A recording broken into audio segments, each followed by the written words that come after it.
Hello दोस्तों। तो अभी हम लोगों ने नेक्स्ट पार्ट पढ़ा था 18वीं लोकसभा के संसदीय के बारे में। तो अब जो बचे हुए क्वेश्चन उसके बारे में पढ़ते हैं इस पार्ट पे। ठीक है दोस्तों। तो इंडिया गठबंधन को 18वीं लोकसभा में कितनी सीटें मिली हैं? ये 233 सीटें मिली हैं। और ये और कौन सा निर्वाचन क्षेत्र भारतीय जनता पार्टी ने निर्विरोध जीता है? कौन सा निर्वाचन क्षेत्र है जो भारतीय जनता पार्टी ने निर्विरोध जीत लिया है? ये है गुजरात के सूरत में जो पड़ता है वो कौन से इसके प्रत्याशी थे? ये मुकेश दलाल थे। इनके खिलाफ कोई भी कैंडिडेट नहीं खड़ा था, इसलिए इनको निर्विरोध चुन लिया गया। किस वर्ष युवाओं की वोट देने की आयु 21 वर्ष से घटाकर 18 वर्ष कर दी गई थी? ये 1989 ईस्वी में की गई थी। अगर पूछा जाए कौन से संविधान संशोधन के तहत, ये 61वें संविधान संशोधन के तहत। नारी बंधन अधिनियम 2023 के तहत लोकसभा में महिलाओं का आरक्षण कितने परसेंट कर दिया गया है? 33% कर दिया गया है।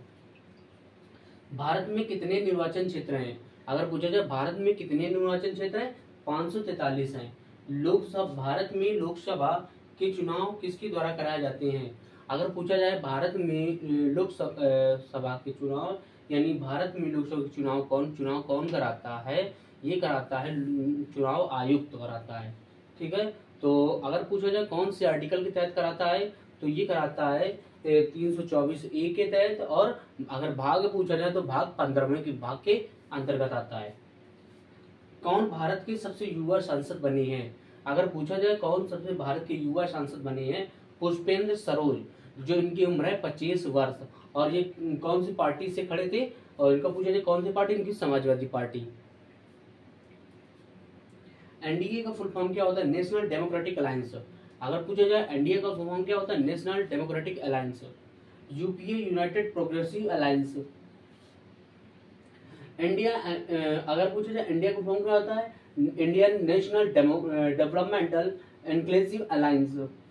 अगर पूछा जाए उड़ीसा में हाल ही में चुनाव आयोजित किए गए, इसमें किस पार्टी को बहुमत मिला है? बीजेपी को मिला है। बीजेपी को पूर्ण बहुमत मिला है। और यहाँ पर सबसे पहले नवीन उड़ीसा के जो मुख्यमंत्री थे नवीन पटनायक, उन्होंने लंबे कार्यकाल के बाद बहुत मतलब चुनाव नहीं जीता है, नहीं जीत पाए हैं। और वो लंबे काल कम से कम 24 साल तक उन्होंने कार्यकाल संभाला वहाँ का, और अब जाके बीजेपी का मुख्यमंत्री बनेगा। सिक्किम में हाल ही में चुनाव आयोजित किए गए, इसमें किस पार्टी को बहुमत मिला है?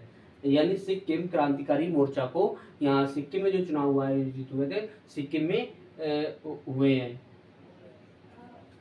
भारत में मुख्य चुनाव आयुक्त का कार्यकाल कितने वर्ष का होता है?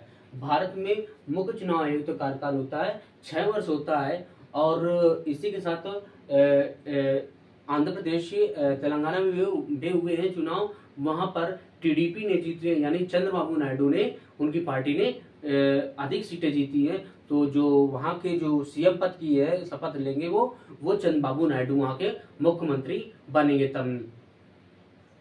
ठीक है दोस्तों। तो ये तो थे हमारे 18वीं लोकसभा के संसद के क्षेत्र के जो क्वेश्चन, और जो एग्जाम के तौर पर ही बहुत ही महत्वपूर्ण है। ठीक है दोस्तों। तो वीडियो पसंद आए तो लाइक शेयर और सब्सक्राइब जरूर करें। ठीक है दोस्तों, जय हिंद।